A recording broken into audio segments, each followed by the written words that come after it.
Ang programang ito ay rated SPG. Striktong patnubay at gabay ng magulang ang kailangan. Maaaring may masiselang tema, lengguwahe, karahasan, sexual, horror o droga na hindi angkop sa mga... Babantayan mo siya maigi ha. Kapag sinubukan niyang tumakas, barin mo. Mami, hindi ko kaya gawin yun. Of course you can. You are strong, Zoe. You are a fighter. Narito na nga ang ating pakabangan ngayong Lunes sa abot kamay na pangarap. Naisahan nga nila itong si RJ dahil nakuha na nga ni Balahadja itong pera na inilagay nga dito ni RJ sa basurahan.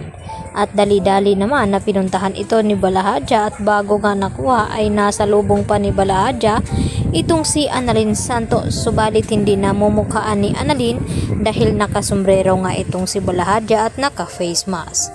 At hindi naman sigurado itong sila Nurse Karen at Nurse Ivan kung si Moira nga ba ang kanilang nakita dahil nag-disguise nga ito at nagsuot ng duster.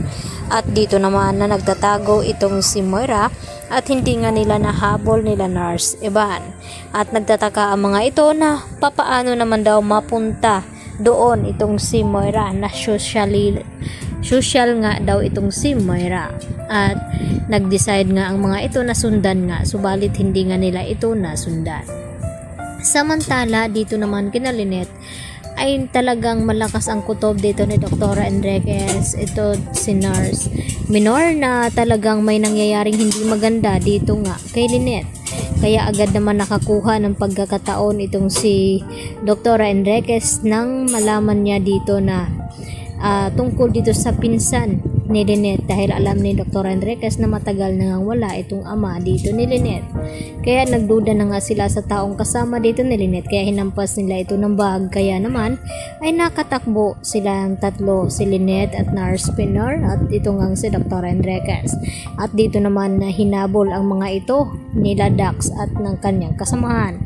Hindi daw pwedeng makatakas ang tatlo nang sa ganon ay hindi sila makasumbong sa pulis. Kaya dito naman na humingi ng tulong itong sila Dr. Enriquez sa security, subalit biglang ang dumating itong kasamahan ni Dax at dito na pinagbabaril itong security guard at iniwanan naman itong si Lynette nila ni Dr. Enriquez at saka ni Dr. Patricia Minor.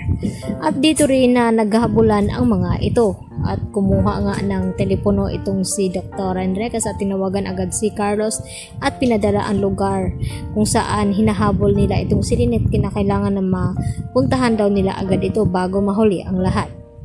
At nagiging patentero naman ang ginawa ni Lynette dito sa kasamahan ni Dax dahil nakipagtaguan nga daw itong si Lynette. Samantala, patuloy pa rin naghahanap itong si Dr. Tanyag at ito nga si Giselle at Annalyn, subalit wala nga silang nakita dito na si Don Pepe dahil hindi naman pala nila inilagay ito sa basurahan. At dito nga na hindi kinaya ni Giselle na hindi nila mahanap itong si Don Pepe kaya agad na himatay ito. At dito naman na tinulungan nila Annalyn at RJ itong ang si Giselle habang umiiyak. Samantala nag-aalala naman itong si Moira na baka hindi kayanin ni Zoe at dito na binalaan ni Moira na wag daw patakasin itong si Don Pepe at kung tatakas daw ito ay kinakailangan ni Zoe na barilin.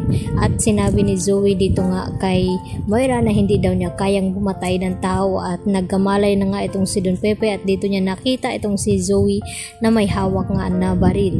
Tutuluyan na nga ba ang tapusin ni Zoe itong kanyang lolo? Kaya nga ba ng kanyang konsensya o baka naman maawa ito at mapapakawala ni Zoe itong kanyang lolo na minahal na rin niya ito? At yan po ang ating pakaabangan ngayong Lunes mga kapuso. Dito lamang yan sa abot kamay na pangarap. Yan lang po at marami pong salamat sa inyong panonood. Hanggang sa muli, maraming salamat. Bye-bye.